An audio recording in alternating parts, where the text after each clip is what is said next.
2010 ഫെബ്രുവരിയിലാണ് Indian വ്യോമസേനയിലേക്ക് 12 VVIP ഹെലികോപ്റ്ററുകൾ വാങ്ങുന്നതിന് കേന്ദ്ര പ്രതിരോധ മന്ത്രാലയം അഗസ്റ്റ വെസ്റ്റ്ലാൻഡുമായി കരാർ ഒപ്പിട്ടത്. 3600 കോടി രൂപയുടേതായിരുന്നു കരാർ. എന്നാൽ കരാർ നേടുന്നതിന് ഇറ്റാലിയൻ കമ്പനി വ്യോമസേന ഉന്നതർക്കടക്കം 300 കോടിയുടെ കോഴ നൽകിയെന്ന ആരോപണം ഉയർന്നതോടെയാണ് ഇടപാട് വിവാദമായത്. തുടർന്ന് വ്യോമ മന്ത്രാലയത്തിന്റെ ഉത്തരവ് പ്രകാരം CBI നടത്തിയ അന്വേഷണത്തിൽ ആരോപണം ശരിയാണെന്ന് കണ്ടെത്തിയിരുന്നു.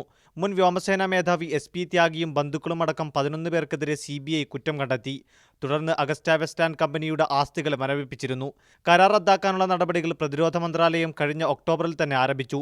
കരാർ റദ്ദാക്കാതിരിക്കാൻ എന്തെങ്കിലും വിശദീകരണമുണ്ടെങ്കിൽ സമർപ്പിക്കാൻ കമ്പനിക്ക് കഴിഞ്ഞ നവംബറിൽ പ്രതിരോധ മന്ത്രാലയം നോട്ടീസ് നൽകി. നവംബർ 26-ന് മറുപടി നൽകാനുള്ള സമയം അവസാനിച്ചു. കമ്പനി പ്രതിനിധികൾ പ്രതിരോധ മന്ത്രാലയ ഉദ്യോഗസ്ഥരുമായി ചർച്ച നടത്തുകയും ചെയ്തിരുന്നു. വഴിവിട്ട രീതിയിൽ കരാർ നേടിയെന്ന് ചൂണ്ടിക്കാണിച്ചാണ് കരാർ റദ്ദാക്കാനുള്ള ഇപ്പോഴത്തെ തീരുമാനം. ഇന്ന് രാവിലെ കേന്ദ്ര പ്രതിരോധ മന്ത്രി AK ആന്റണി പ്രധാനമന്ത്രിയെ കണ്ട് ഇക്കാര്യത്തിൽ ചർച്ച നടത്തിയിരുന്നു. തുടർന്നാണ് കരാർ റദ്ദാക്കാനുള്ള അന്തിമ തീരുമാനം ഉണ്ടായത്. മീഡിയ 1 ഡൽഹി.